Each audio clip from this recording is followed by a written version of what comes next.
The morning sun cast long shadows across the dusty training ground as Lieutenant Sarah Chen adjusted her rifle scope for the third time. The military base in Afghanistan buzzed with its usual activity, but today felt different. Intelligence reports had been coming in all week about increased enemy movement in the surrounding mountains, and everyone could sense the tension in the air. Sarah had been stationed at Forward Operating Base Falcon for 8 months now. At 26, she was one of the few female officers in her unit, and she had worked twice as hard as anyone else to prove herself.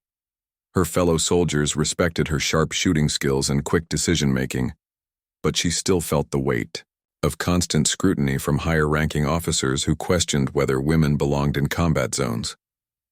The briefing room was packed that Tuesday morning when Colonel Morrison walked in with a grim expression. His weathered face bore the marks of 20 years of military service, and his stern eyes swept across the assembled soldiers. Sarah sat in the third row, her notepad ready, as the colonel began speaking about a rescue mission that would change everything. "We have 6 civilians trapped in a compound 12 miles northeast of here," Colonel Morrison announced, pointing to a map projected on the wall.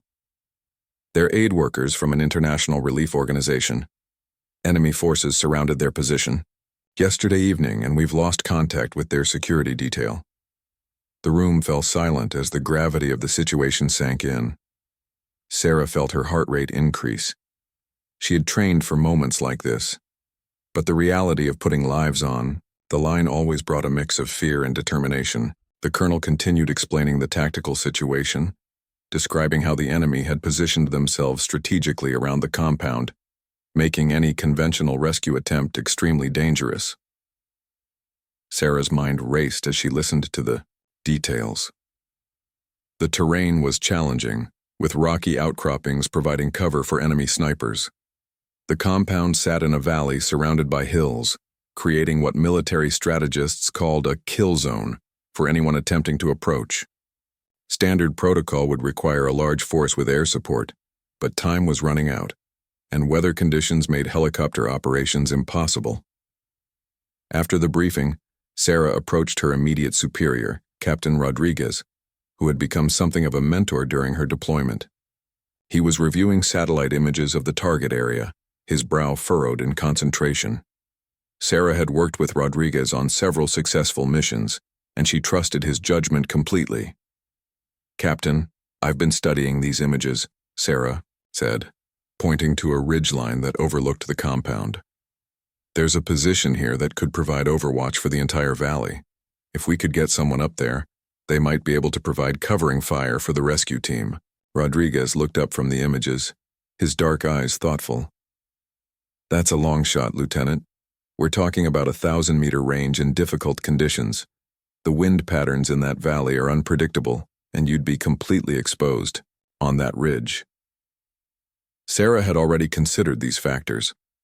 She had spent countless hours on the shooting range, perfecting her skills with the M24 sniper rifle. Her personal best for long-distance accuracy was impressive, but this would be different. Real combat conditions, lives hanging in the balance, and the added pressure of proving herself worthy of her position all combined to create an enormous challenge. The planning session that followed involved the entire command staff. Sarah found herself in the unusual position of being consulted on sniper tactics, something that rarely happened to junior officers. She presented her analysis of the terrain, wind patterns, and optimal shooting positions with the confidence that came from thorough preparation and natural ability. Colonel Morrison listened intently as Sarah outlined her proposed plan. She would move into position under cover of darkness, establish a concealed shooting position on the ridge, and provide overwatch as the main rescue force approached the compound from the opposite direction. The plan required precise timing and flawless execution with no room for error.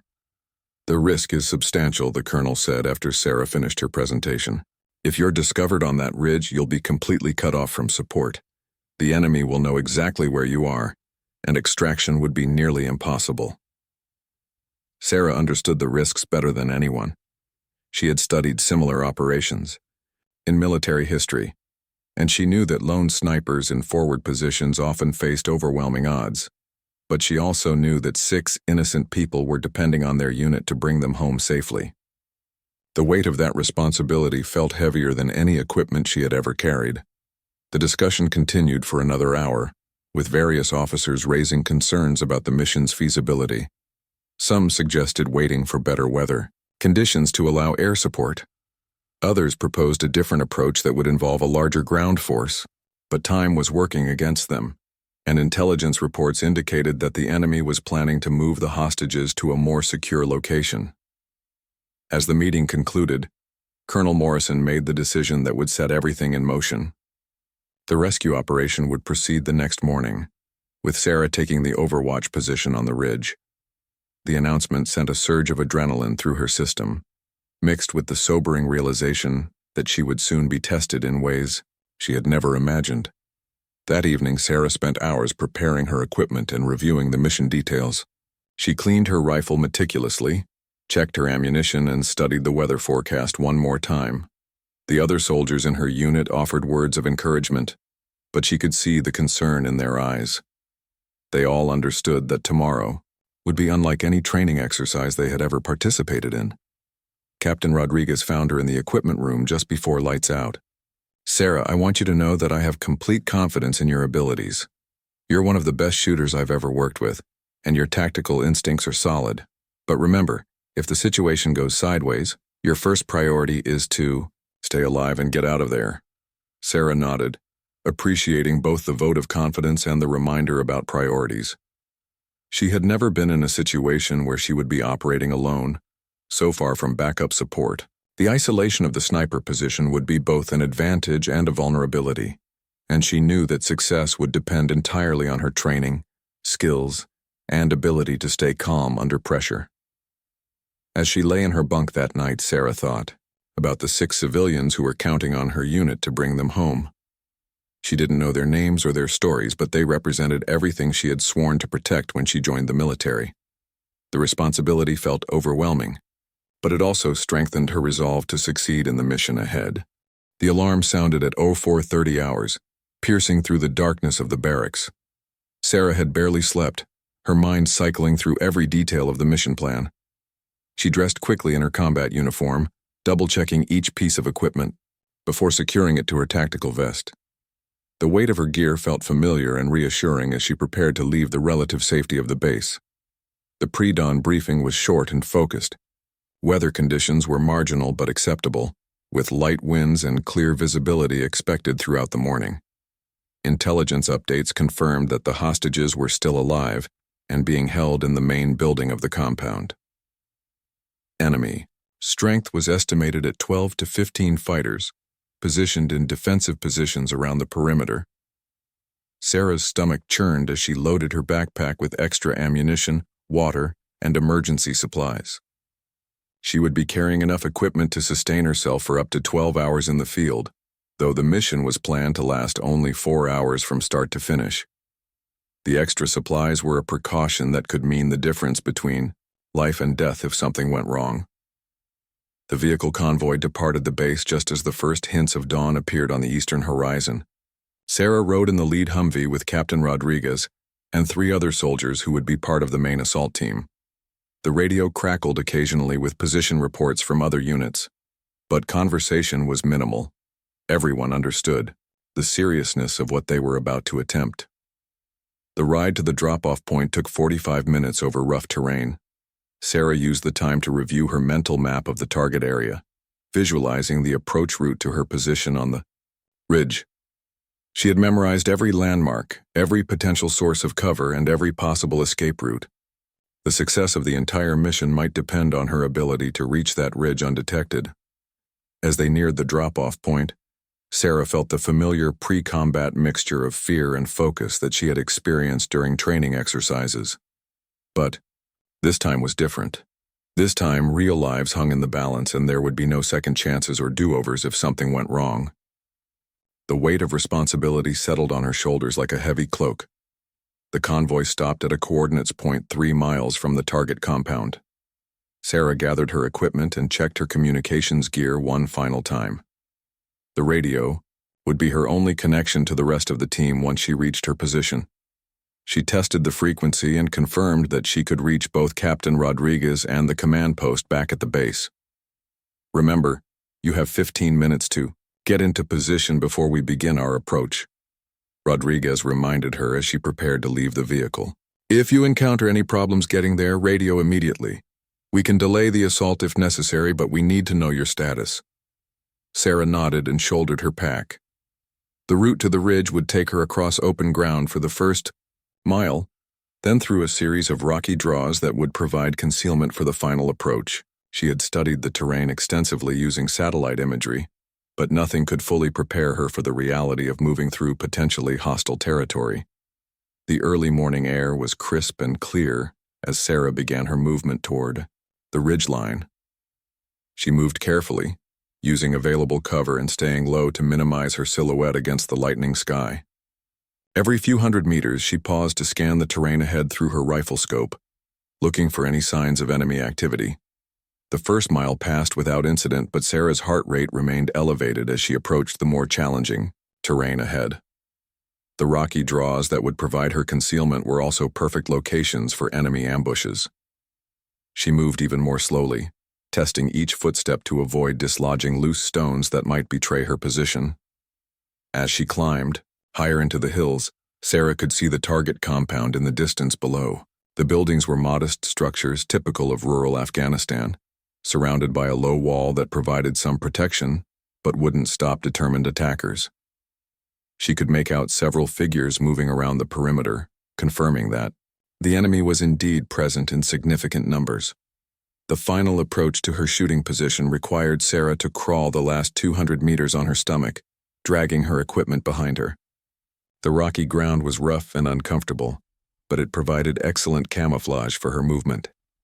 She took her time, stopping frequently to ensure that she wasn't being observed from below. When she finally reached the predetermined position on the ridge, Sarah was struck by how exposed she felt despite the rocky cover around her. The shooting position offered an excellent view of the entire compound and the surrounding area, but it also made her visible to anyone who knew where to look. She began setting up her equipment with practiced efficiency. Sarah deployed a camouflaged tarp to break up her outline and arranged her spare ammunition within easy reach. She adjusted her rifle's bipod legs for the rocky terrain and began calculating the range to various points around the compound. The distance to the main building where the hostages were being held was just over 900 meters, well within her effective range but challenging enough to require perfect technique. The wind conditions were more complex than she had anticipated. The valley created swirling air currents that would affect bullet trajectory in unpredictable ways. Sarah spent several minutes observing grass movements and dust patterns to get a feel for the wind direction and intensity. She made mental notes about how the conditions might change as the sun rose higher and heated the valley floor. Her radio crackled softly as Captain Rodriguez called for a position report. "Overwatch, this is Alpha Team. What's your status?" Sarah keyed her microphone quietly, speaking barely above a whisper. "Alpha Team, Overwatch is in position and has eyes on target. Count 15 enemy personnel visible around the compound perimeter. Hostages appear to be held in the main building on the north side. Copy that, Overwatch. We're beginning our approach now. Estimated time to contact is 12 minutes. Keep us informed of any changes in enemy disposition." Sarah acknowledged the transmission and settled in behind her rifle scope. Through the powerful optics, she could see individual enemy fighters moving around the compound. Most carried AK-47 rifles and wore a mixture of military and civilian clothing typical of insurgent forces. They appeared alert but not particularly concerned about the possibility of attack. As she watched the scene below, Sarah noticed something that hadn't been apparent in the earlier intelligence reports. 2 of the enemy fighters were positioned in an elevated guard tower that overlooked the approach route the rescue team would be using.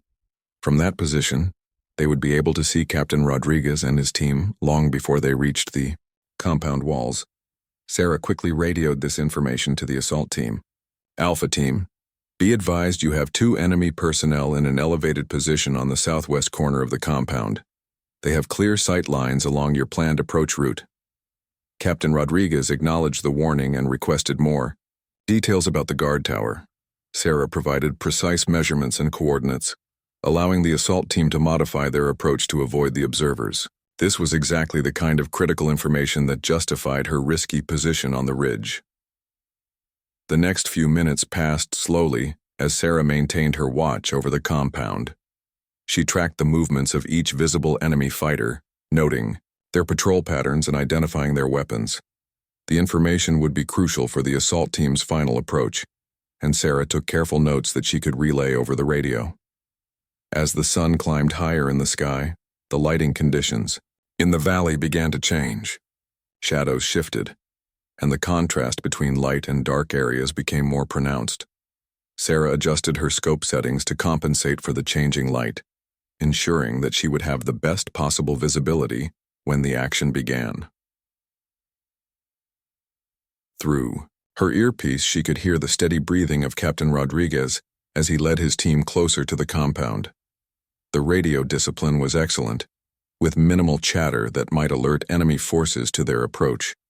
Sarah felt a surge of pride in her unit's professionalism, even as she recognized that the most dangerous part of the mission was still ahead. Through her scope, Sarah watched as Captain Rodriguez and his 5-man team approached the compound's outer wall. They moved like shadows in the early morning light, using every available piece of cover to mask their advance. Sarah's heart pounded as she realized that within minutes, the careful planning would give way to the chaos of combat. The enemy fighters below seemed unaware of the approaching rescue team, but Sarah noticed increased activity around the main building where the hostages were being held. 2 armed men had taken positions near the entrance while another was speaking rapidly into a handheld radio. Something had changed, and Sarah felt a knot of anxiety forming in her stomach. "Alpha Team, this is Overwatch," she whispered into her radio. "Enemy activity is increasing around the main building.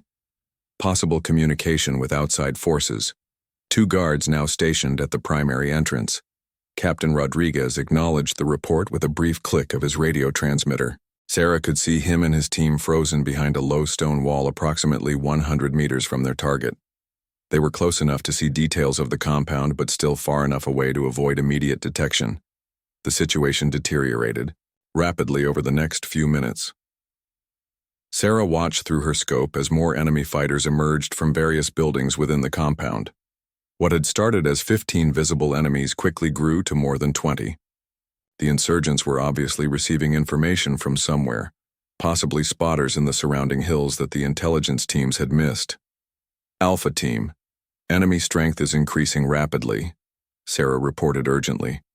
"Count now exceeds 20 personnel, and they appear to be responding to some kind of alert. Recommend immediate withdrawal and reassessment." But Captain Rodriguez's response revealed the desperate nature of their situation. "Overwatch, we've received intelligence that hostages are scheduled for movement in 30 minutes. This is our only opportunity. We're proceeding with the assault." Sarah felt her mouth go dry as she realized the rescue team was walking into a trap. The enemy had somehow become aware of the approaching forces, and they were preparing a deadly reception. Through her scope, she could see fighters taking defensive positions that would create overlapping fields of fire, covering every approach to the main building. The assault began with a flashbang grenade that lit up the compound like daylight. Captain Rodriguez and his team moved with practiced precision, but they were immediately met with intense gunfire from multiple directions. Sarah watched in horror as her fellow soldiers came under fire from positions they hadn't been able to identify from their ground-level perspective. From her elevated position, Sarah could see the entire battlefield laid out below her. The rescue team was pinned down behind inadequate cover, taking fire from at least 3 different positions. The enemy had positioned themselves expertly, creating a killing field that trapped the assault team in the open courtyard of the compound. Sarah's training took over as she identified the most immediate threats to her teammates. The guard tower she had spotted earlier was raining automatic weapons fire down on Rodriguez's position. 2 fighters with AK-47s had Captain Rodriguez and Sergeant Williams pinned behind a low wall that was rapidly being chewed apart by bullets. Without hesitation, Sarah lined up her first shot. The range was 847 meters according to her scope's rangefinder, and she had to account for a crosswind that had picked up with the rising sun. She controlled her breathing, settled the crosshairs on the center of the guard tower, and squeezed the trigger smoothly. The .308 caliber bullet traveled across the valley in less than a second, striking the first guard tower occupant in the chest. The man dropped immediately, but his partner continued firing from the same position. Sarah worked the bolt of her rifle quickly, chambering a fresh round while keeping her scope trained on the target area. Her second shot silenced the guard tower completely, but the assault team was still taking heavy fire from ground-level positions. Sarah could see Captain Rodriguez attempting to maneuver his team toward the main building, but they were being forced to take cover every few steps. As bullets sparked off rocks and walls around them, the radio crackled with urgent transmissions as the situation on the ground continued to deteriorate. Overwatch, we need suppressive fire on the building to our northeast. Multiple shooters approximately 50 meters from our position. Sarah swiveled her rifle toward the indicated building and immediately spotted 3 enemy fighters firing from windows on the second floor. They were partially concealed behind concrete walls, making precise shots extremely difficult. She would need to time her shots perfectly to catch them when they exposed themselves to fire. The first enemy fighter leaned out of his window to take aim at the assault team below. Sarah's shot caught him in the shoulder, spinning him away from the window and ending his participation in the fight. The other 2 fighters in the building immediately ducked back into cover, but Sarah kept her scope trained on their positions. Minutes felt like hours as the firefight continued to rage below. Sarah worked methodically, identifying threats and engaging targets that posed the greatest danger to the rescue team. Her ammunition supply was limited, so every shot had to count. She couldn't afford to waste rounds on targets that weren't immediate threats to her teammates. Captain Rodriguez's voice came over the radio with increasing urgency. Overwatch, we've reached the main building but can't access the hostages. The entrance is locked from the inside and we're taking fire from multiple directions. We need cover while we breach the door. Sarah surveyed the tactical situation through her scope. The assault team had made it to their objective, but they were trapped in an exposed position while trying to free the hostages. Enemy fighters were closing in from 3 directions, and the rescue team's ammunition was running low after the extended firefight. The critical moment came when Sarah spotted something that made her blood run cold. Through her scope, she could see an enemy fighter approaching the main building from behind, carrying what appeared to be a rocket-propelled grenade launcher. If he reached a good firing position, he could destroy the entire building along with the hostages and the rescue team. Sarah realized she had only seconds to act. The range to the enemy fighter was over 900 meters, and he was moving through broken terrain that made tracking difficult. The wind conditions had changed again, and she would have to estimate the corrections without time for careful calculation. This was the moment her entire military career had been preparing her for. 6 innocent civilians and her fellow soldiers were depending on her ability to make an impossible shot under the most stressful conditions imaginable. Sarah settled behind her rifle, controlled her breathing, and began the mental calculations that would determine whether the mission succeeded or failed catastrophically. The enemy fighter with the RPG had stopped behind a low wall, preparing to take aim at the main building. Sarah could see him clearly through her scope, but she also noticed something else that complicated the situation even further. The man was positioned dangerously close to what appeared to be a group of local civilians who had been caught in the crossfire. Sarah faced an impossible choice in a split second: take the shot and risk hitting innocent people, or allow the enemy fighter to destroy the building containing both the hostages and her rescue team. The weight of command decisions that usually fell on senior officers now rested entirely on her shoulders, and she had no time to request guidance from her superiors. Through her scope, Sarah could see Captain Rodriguez and his team preparing to breach the main door. They were completely unaware of the RPG threat approaching from their blind spot. In 15 seconds, the enemy fighter would have a clear shot that could end the entire rescue mission in a catastrophic explosion. Sarah made her decision. Sarah's finger found the trigger as she made the most important calculation of her life. The enemy fighter with the RPG was raising his weapon, and she could see the deadly warhead that would devastate the building containing both hostages and her fellow soldiers. The civilians near him appeared to be trying to flee, but they were still dangerously close to her target. Time seemed to slow as Sarah accounted for every variable that could affect her shot. Wind speed had increased to approximately 8 miles per hour from the southwest. The target was moving slowly but steadily toward an optimal firing position. The range was 923 meters according to her scope, and she was shooting at a slight downward angle that would affect bullet trajectory. The crosshairs in her scope settled on the enemy fighter's center mass as he knelt behind the low wall.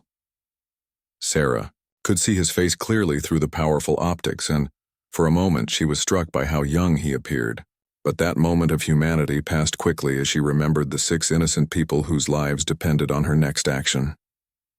Sarah's breathing slowed to the rhythm she had practiced thousands of times on shooting ranges. She exhaled halfway and held her breath, allowing her natural point of aim to settle on the target. Her trigger finger applied steady pressure to the rear, and she felt the familiar surprise break as the rifle fired. The .308 caliber bullet crossed the valley in 1.2 seconds, covering nearly 1,000 meters before finding its target. Through her scope, Sarah watched as the enemy fighter dropped the RPG launcher and fell backward behind the wall. The weapon clattered harmlessly to the ground, its deadly potential neutralized by a single, perfectly placed shot. "Target down," Sarah reported over the radio, her voice steady despite the adrenaline coursing through her system. "RPG threat eliminated." Captain Rodriguez's response came immediately, filled with relief and gratitude. "Outstanding shot, Overwatch. We're breaching now." Sarah watched through her scope as the assault team used explosive charges to blow open the main door of the building. Smoke and dust obscured her view temporarily, but she could hear automatic weapons fire from inside the structure as her teammates engaged remaining enemy forces. The tactical situation around the compound was changing rapidly as word of the successful breach spread among the enemy fighters. Some began withdrawing toward predetermined escape routes in the surrounding hills, while others took up defensive positions to cover their retreat. Sarah continued providing overwatch, but her primary mission was nearly complete. Through the smoke and chaos below, Sarah caught glimpses of the rescue team emerging from the building, with 6 civilian hostages. Even at her considerable distance, she could see that the aid workers appeared to be in relatively good condition, though obviously shaken by their ordeal. Captain Rodriguez was personally escorting an elderly woman who seemed to be having difficulty walking. "Overwatch, this is Alpha Team Leader." Rodriguez's voice came over the radio. "Package secured. All 6 civilians are alive and mobile. Beginning movement to extraction point Bravo." Sarah felt a surge of relief and pride as she watched her teammates successfully completing their mission. The months of training, the careful planning, and the split-second decisions under fire had all come together to save 6 innocent lives. But her job wasn't finished until everyone reached safety. The withdrawal from the compound proved to be as dangerous as the initial assault. Enemy fighters who had retreated to the surrounding hills were now attempting to interdict the rescue team's movement toward the extraction point. Sarah could see muzzle flashes from multiple positions as insurgents tried to stop the hostages from reaching safety. From her elevated position, Sarah had a clear view of the entire withdrawal route. She could see threats that the ground team couldn't detect, and her role shifted from direct combat support to intelligence gathering and early warning. Every piece of information she provided over the radio helped Captain Rodriguez navigate around potential ambushes. "Alpha Team, you have 3 enemy personnel moving to intercept your route approximately 400 meters to your northwest. They appear to be carrying automatic weapons and are attempting to establish a blocking position near the dried riverbed." Rodriguez adjusted his route based on Sarah's intelligence, leading his team and the civilians along a path that avoided the enemy fighters. The successful evasion was exactly the kind of tactical advantage that justified placing a sniper in such an exposed position, despite the inherent risks. As the rescue team moved further from the compound, Sarah began to feel increasingly isolated on the ridge.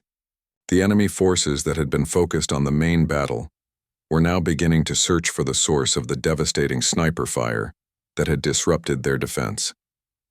She could see small groups of fighters moving through the hills, obviously looking for her position. The radio crackled with an update from Captain Rodriguez. "Overwatch, we're approaching extraction point Bravo. Enemy contact minimal. Recommend you begin movement to your alternate extraction point." Sarah had prepared for this moment during the mission planning phase. Her withdrawal route would take her along the ridgeline to a secondary extraction point where she could link up with a recovery team. The route was longer and more difficult than her approach path, but it offered better concealment from enemy forces. Before beginning her movement, Sarah took one final look at the compound through her rifle scope.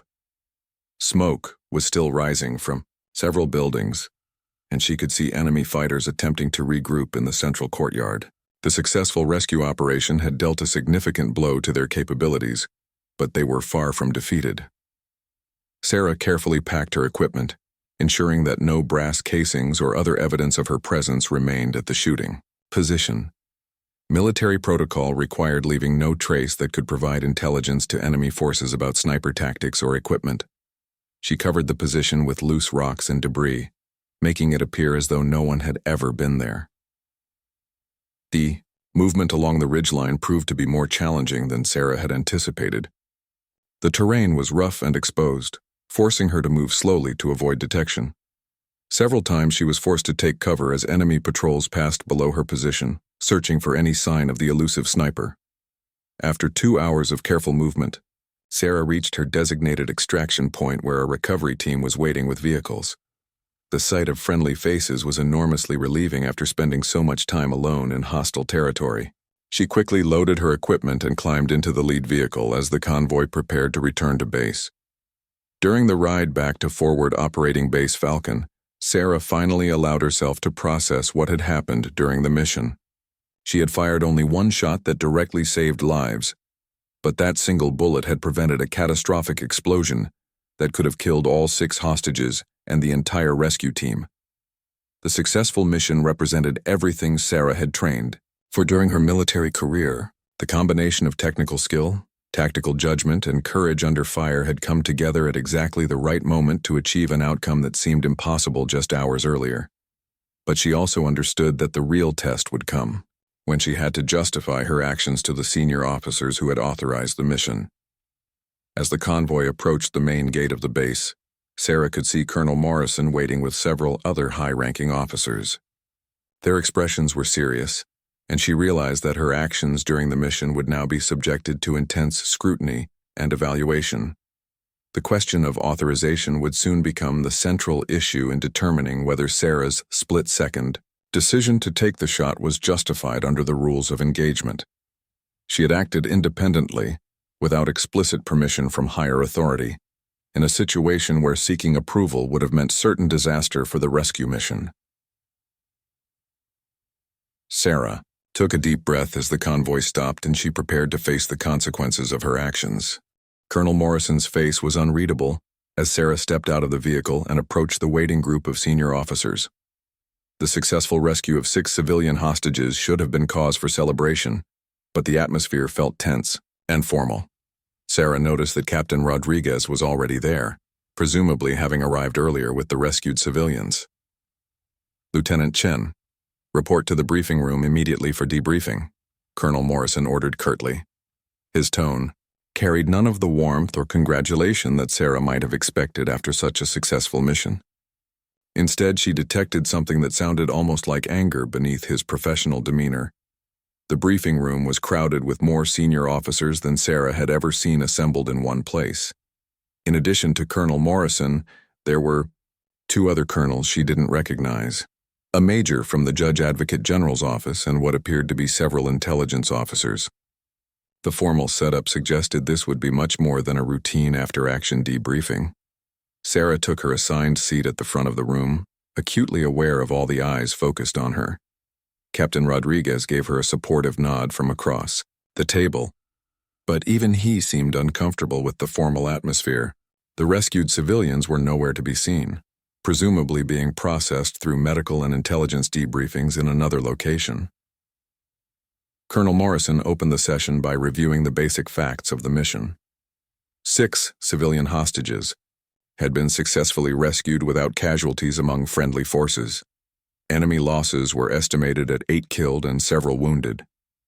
The tactical objectives had been achieved completely, and the mission was considered a success from an operational standpoint. But then the colonel's tone shifted, and Sarah realized why the atmosphere had been so tense. "However, there are serious questions about adherence to authorized procedures and rules of engagement during this operation. Lieutenant Chen, you will explain in detail every shot you fired during this mission, and more importantly, who authorized each engagement. Sarah felt her stomach drop as she understood the direction this inquiry was heading. In the heat of combat, she had made split-second decisions based on her assessment of immediate threats to friendly forces. She had not requested permission for each shot, nor had there been time to do so without catastrophic consequences. Sir, I fired a total of 4 shots during the mission, Sarah began carefully. Each engagement was against enemy forces that posed immediate and direct threats to the rescue team and the hostages. The tactical situation was fluid and fast-moving, requiring immediate response to prevent friendly casualties. One of the colonels, Sarah didn't recognize, leaned forward in his chair. Lieutenant, are you aware of the specific protocols governing the use of deadly force by forward observers and snipers? Did you request permission from higher authority before engaging any targets? The question hung in the air like an accusation. Sarah realized she was being questioned about one of the most fundamental aspects of military protocol. In most situations, junior officers were required to receive authorization before engaging enemy targets, particularly in environments where civilian casualties were possible. Sir, the rules of engagement clearly authorize the use of deadly force to protect friendly forces from immediate threat, Sarah replied, trying to keep her voice steady. The enemy fighters I engaged were in the process of attacking the rescue team. Requesting permission would have resulted in friendly casualties and mission failure. The JAG officer spoke up for the first time, consulting a thick manual in front of him. Lieutenant Chen, you were operating as an individual sniper in an overwatch position. The authorization protocols for such positions require coordination with higher command elements before engaging targets, particularly in populated areas where civilian casualties are possible. Sarah felt trapped between military regulations and the reality of combat. She had acted to save lives in situations where following protocol would have resulted in disaster, but she was now being questioned as though she had violated fundamental military law. The successful outcome of the mission seemed irrelevant to the legal and procedural concerns being raised. Captain Rodriguez requested permission to speak, and Colonel Morrison granted it reluctantly. Sir, I was the ground force commander during this operation. Lieutenant Chen's actions were directly responsive to my requests for fire support. She engaged only targets that posed immediate threats to my team and the hostages. But the JAG officer wasn't satisfied with that explanation. Captain Rodriguez, did you specifically authorize Lieutenant Chen to engage the target with the RPG launcher? Are you aware that this engagement took place in close proximity to what appeared to be civilian non-combatants? The room fell silent as everyone waited for Rodriguez's response. Sarah realized that her captain was now being forced to choose between supporting her actions and potentially facing his own disciplinary proceedings. The complexity of the situation was becoming clear to everyone present. Sir, the tactical situation was developing too rapidly for formal authorization procedures, Rodriguez said carefully. Lieutenant Chen identified and engaged a threat that would have resulted in the deaths of all 6 hostages and my entire team. Her action was tactically sound and operationally necessary. Colonel Morrison had remained quiet during the exchange between his subordinates and the JAG officer, but now he spoke with an edge in his voice that Sarah had never heard before. The issue is not whether Lieutenant Chen's actions were tactically sound. The issue is whether she exceeded her authority by making independent decisions that should have been made at a higher command level. Sarah realized she was witnessing something that went far beyond her individual actions during the mission. This inquiry appeared to be about larger questions of command authority, rules of engagement, and the extent to which junior officers could make independent decisions in combat situations. The questioning continued for another hour, with Sarah being asked to justify each decision she had made during the mission. The officers seemed particularly focused on the final shot that had eliminated the RPG threat, pressing her for details about the proximity of civilians and whether she had considered alternative courses of action. Lieutenant, you stated that civilians were present near your target. The JAG officer continued his interrogation. Did you consider the possibility of civilian casualties when you took that shot? What would have been the consequences if you had missed or if the bullet had overpenetrated? Sarah felt increasingly frustrated by questions that seemed to ignore the reality of combat situations. Sir, the alternative to taking that shot was allowing the enemy fighter to destroy the building containing 6 hostages and 4 members of our rescue team. The risk of civilian casualties from my single rifle shot was significantly less than the certain casualties from an RPG explosion. But her logical explanation didn't seem to satisfy the concerns about procedure and authorization. The inquiry was revealing a fundamental disconnect between the neat protocols outlined in military manuals and the chaotic realities of combat, where split-second decisions meant the difference between life and death. Colonel Morrison finally called for a recess, and Sarah found herself alone with Captain Rodriguez in a small adjoining room. Her mentor looked troubled as he poured 2 cups of coffee from a battered pot that had seen better days. Sarah, I want you to understand what's really happening here, Rodriguez said quietly. This isn't just about your actions during the mission. There's been increasing pressure from higher headquarters about independent actions by junior officers. Several incidents in other theaters have resulted in diplomatic complications. The explanation helped Sarah understand why a successful rescue mission was being subjected to such intense scrutiny.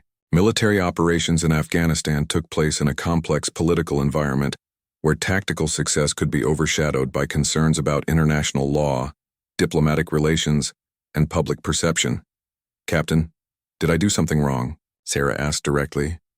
Should I have let that RPG gunner destroy the building rather than taking the shot without explicit authorization? Rodriguez was quiet for a long moment before responding. Sarah, you saved lives, including mine. Your actions were professionally competent and morally justified. But the military is also a bureaucratic organization that requires adherence to established procedures, even when those procedures don't perfectly fit the situation. When the inquiry resumed, Colonel Morrison had apparently made some kind of decision during the recess. His demeanor was different, more measured, and less confrontational than before. Sarah sensed that something had changed in the dynamic of the proceedings. Lieutenant Chen, after consulting with the appropriate authorities, I want to address the question of authorization for your actions during this mission, the colonel began. While your individual shots were not pre-authorized by higher command, they were taken in direct support of an authorized rescue operation and in response to immediate threats to friendly forces. Sarah felt a wave of relief, but she could tell that the colonel wasn't finished with his statement. There would be consequences for her actions, even if they weren't as severe as she had initially feared. However, Morrison continued, your failure to follow established communication protocols during the engagement phase represents a serious departure from standard operating procedures. Junior officers cannot be permitted to make independent, targeting decisions without proper coordination with higher command elements. The formal reprimand that followed was carefully worded to acknowledge both the success of Sarah's actions and the procedural violations involved.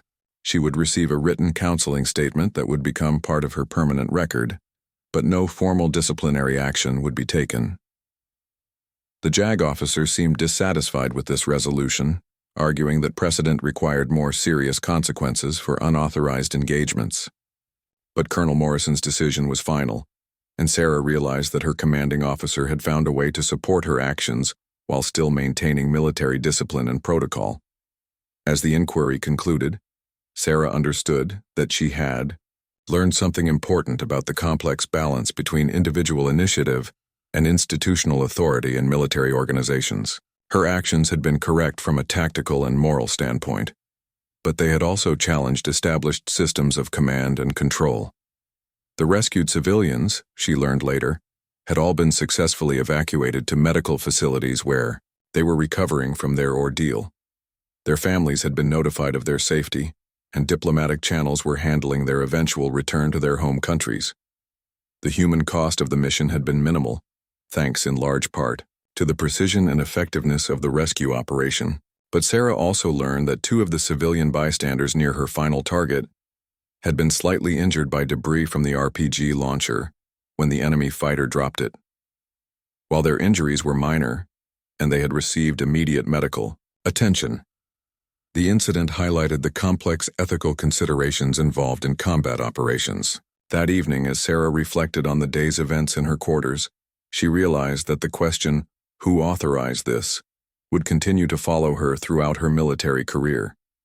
The successful mission had demonstrated her technical competence and tactical judgment, but it had also marked her as an officer who was willing to act independently when circumstances required it.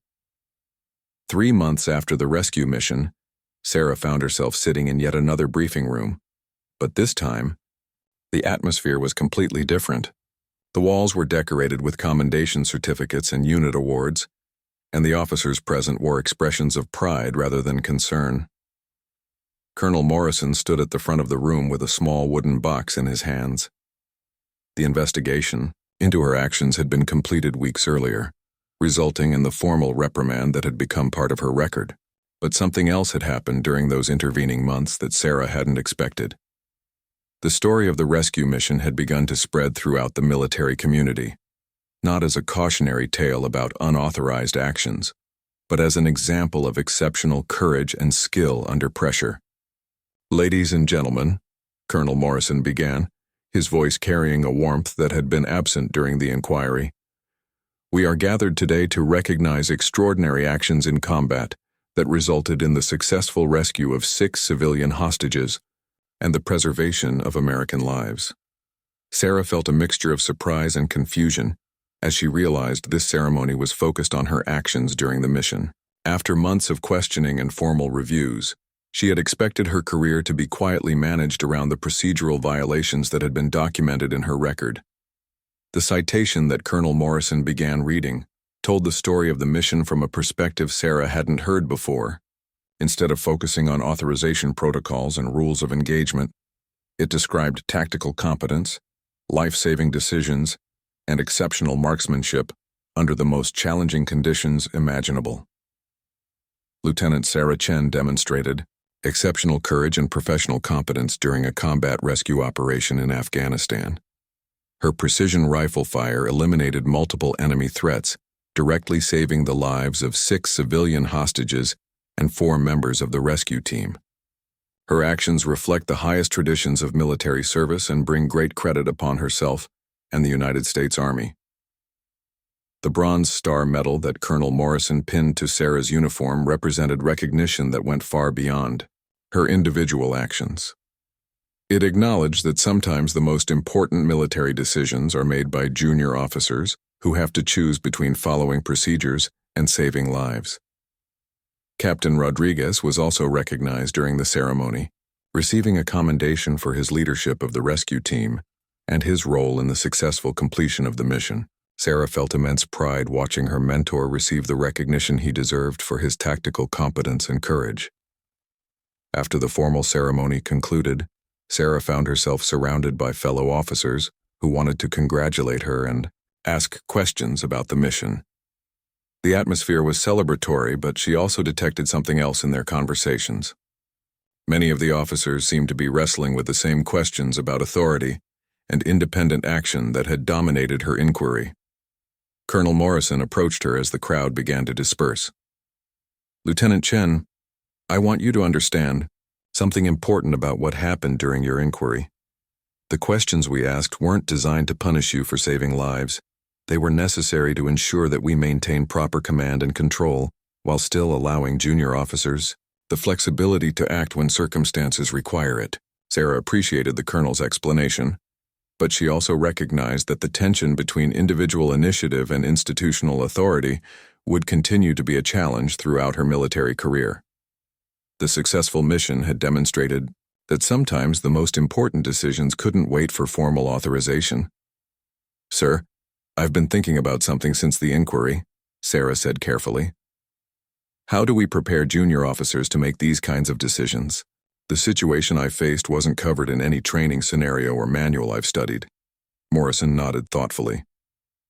"That's an excellent question, Lieutenant, and it's one that we're addressing at much higher levels than this base. Your actions, and the circumstances that led to them, are being studied as part of a broader review of engagement protocols and training standards." Sarah learned that her case had indeed become part of larger discussions about rules of engagement, sniper protocols, and the authority of junior officers in complex combat situations. Military education institutions were examining the mission as a case study in decision-making under pressure. The 6 civilians whose lives had been saved by the rescue mission had also played a role in shaping the official response to Sarah's actions. Their families had written letters to military commanders and government officials, expressing gratitude for the risks taken by American soldiers to bring their loved ones home safely. One letter in particular had made its way to Sarah's personnel file. It was from the elderly woman that Captain Rodriguez had personally escorted from the compound, and her words provided a perspective on the mission that no military regulation could capture. "I don't know the name of the soldier who fired the shot that saved our lives," the letter read, "but I want her to know that 6 families will be forever grateful for her courage and skill. Whatever rules she may have broken, she followed a higher law that values human life above all else." As Sarah read these words months later, she understood that the measure of her actions couldn't be found in military manuals or procedural guidelines. The real evaluation had to consider the human consequences of both action and inaction in life-or-death situations. The mission had also changed how Sarah thought about her own career and future in the military. She had proven to herself and others that she could perform under the most extreme pressure, but she had also learned that exceptional performance sometimes came with unexpected complications and consequences. Captain Rodriguez, who had become even more of a mentor in the months following the mission, helped her understand the broader implications of her experience. "Sarah, what happened to you during that mission and afterward is going to make you a better officer and leader. You've learned things about decision-making and leadership that can't be taught in a classroom." The rescued civilians had all recovered from their ordeal and returned to their home countries. Several had chosen to continue their humanitarian work, inspired in part by the dedication shown by the soldiers who had risked their lives to save them. Their stories of the rescue mission had helped build public support for military operations that focused on protecting innocent civilians. 6 months after the mission, Sarah received orders transferring her to a new assignment at the Army's sniper school, where she would be responsible for training the next generation of precision marksmen. The assignment was considered a significant professional opportunity, and it represented recognition of her expertise and experience. On her final day at Forward Operating Base Falcon, Sarah returned to the shooting range where she had spent countless hours perfecting her skills. The familiar rhythm of breathing, aiming, and firing brought back memories of the morning when everything had changed with a single shot. Colonel Morrison found her there as the sun was setting over the mountains that had provided the backdrop for her most important mission. "Lieutenant, I want you to remember something as you move forward in your career. The question, 'Who authorized this?' isn't always meant as criticism. Sometimes it's asked because people want to understand how good decisions get made under pressure." Sarah nodded, understanding that the colonel was offering her a final piece of wisdom about leadership and responsibility. The mission had taught her that authorization sometimes came from circumstances rather than superiors, and that the most important military decisions often had to be made by the people who were closest to the action. As she prepared to leave Afghanistan and begin the next phase of her career, Sarah reflected on how a single shot had changed everything.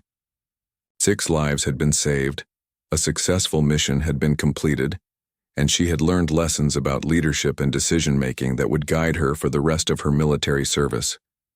The question, "Who authorized this?"